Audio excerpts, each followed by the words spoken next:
La myélopathie cérébrale-arthrosique est une pathologie relativement fréquente, qui est principalement secondaire à de l'arthrose, à une dégradation des disques et à une hypermobilité au niveau des segments malades. Les symptômes cliniques sont très progressifs.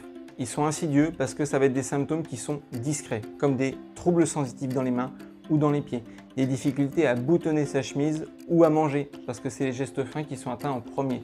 Ensuite, vous pouvez avoir des troubles de la marche, de l'équilibre, une perte de la force motrice et un peu plus tardivement des troubles sphinctériens avec des fuites urinaires. Il est important de rechercher d'autres signes cliniques qui peuvent montrer une souffrance de la moelle épinière. Parfois, il peut y avoir aussi des douleurs dans les bras, comme des sciatiques, mais cela est plutôt au second plan.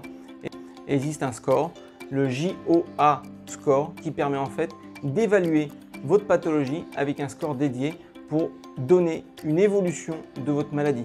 Il est important, en absence de critères de gravité, de débuter précocement de la rééducation parce que ça peut souvent améliorer les symptômes et retarder son évolution. Ces symptômes ils sont principalement dus à une compression de votre moelle épinière au niveau cervical, qui peut être soit dû à de l'arthrose ou à de la hernie.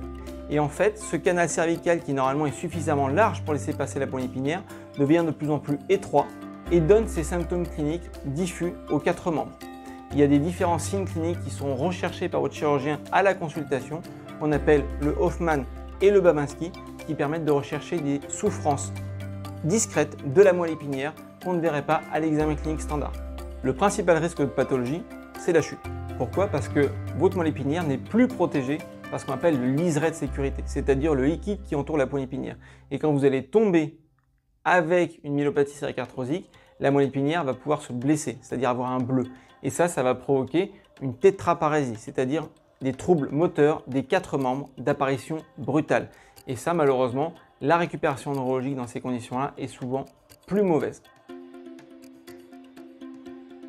Dans un premier temps, il est important de consulter votre chirurgien parce qu'on va pouvoir examiner avec vous vos images sur l'IRM et sur le scanner et à votre examen clinique pour savoir exactement où vous en êtes de votre pathologie et vous proposer le traitement le plus adapté qui peut être de la rééducation dans un premier temps, une surveillance ou parfois quand il y a des symptômes qui sont trop invalidants, une chirurgie d'emblée qui aura pour objectif d'aller libérer la moelle et de diminuer le risque de complications. Cette chirurgie, elle a pour but d'aller libérer ce qui vient comprimer la moelle par devant. On vient en fait enlever la hernie discale ou l'arthrose qui vient écraser la moelle pour redonner à la moelle épinière toute la liberté de pouvoir bouger et de ne plus être coincé. Cette intervention dure à peu près 1 à 2 heures par niveau. Vous êtes allongé sur le dos le temps de l'intervention et l'incision se fait en regard du site opératoire. En post-opératoire immédiat, vous serez mis debout par votre chirurgien dans votre chambre qui vous examinera pour voir l'évolution de votre pathologie. Les symptômes cliniques seront fréquemment toujours présents puisqu'en fait c'est une évolution lente et progressive et dans les mêmes temps la récupération sera lente et progressive. Il faudra aussi s'attendre à quelques difficultés à déglutir parce que la chirurgie passe par les voies aériennes et digestives et on est obligé de repousser l'œsophage. Vous aurez une petite angine qui passera tout seul. Le lendemain matin, les kinés viendront vous voir pour vous expliquer comment vous lever, comment vous déplacer et pour que votre retour à la maison soit fait dans les meilleures conditions possibles. Le retour à la maison est souvent fait le lendemain matin de l'intervention. Vous rentrez avec une ordonnance dentalgique, de soins de pansement, de kinésithérapie parce que c'est probablement la partie la plus importante dans les suites de votre chirurgie, d'un bon de transport et d'un arrêt de travail en cas de besoin. Vous serez revu par votre chirurgien 6 semaines après pour évaluer la récupération neurologique que vous allez avoir et voir ce que le kiné vous aura apporté dans les suites de l'intervention.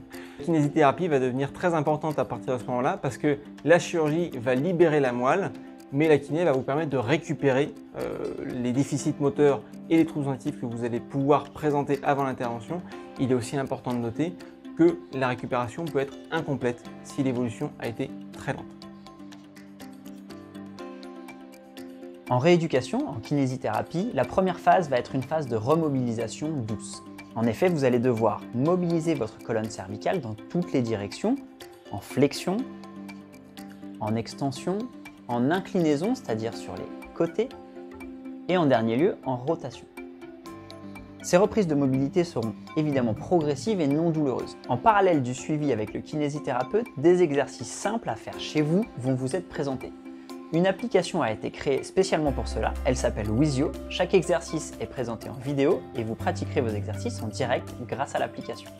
Il ne nécessite pas de matériel particulier, vous pourrez le faire depuis votre salon.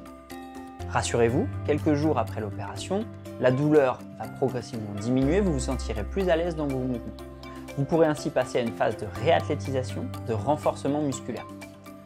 Vos muscles sont déconditionnés, donc l'objectif est assez simple, retrouver rapidement une colonne vertébrale fonctionnelle, solide et dans laquelle vous aurez toute confiance. Vous avez ressenti des douleurs pendant une longue période, il est donc logique d'avoir une crainte, voire une peur du mouvement. Tout cela peut demander du temps avant de revenir à la normale. C'est en bougeant, en pratiquant des exercices quotidiens que vous allez récupérer. Les études scientifiques ont démontré que l'implication du patient dans sa rééducation est corrélée à son potentiel de récupération. Donc en résumé, plus vous êtes positif, motivé et impliqué dans votre propre prise en charge, meilleur sera le résultat. Le traitement implique le chirurgien, l'équipe médicale et paramédicale, mais aussi et surtout vous qui êtes l'acteur principal de votre prise en charge.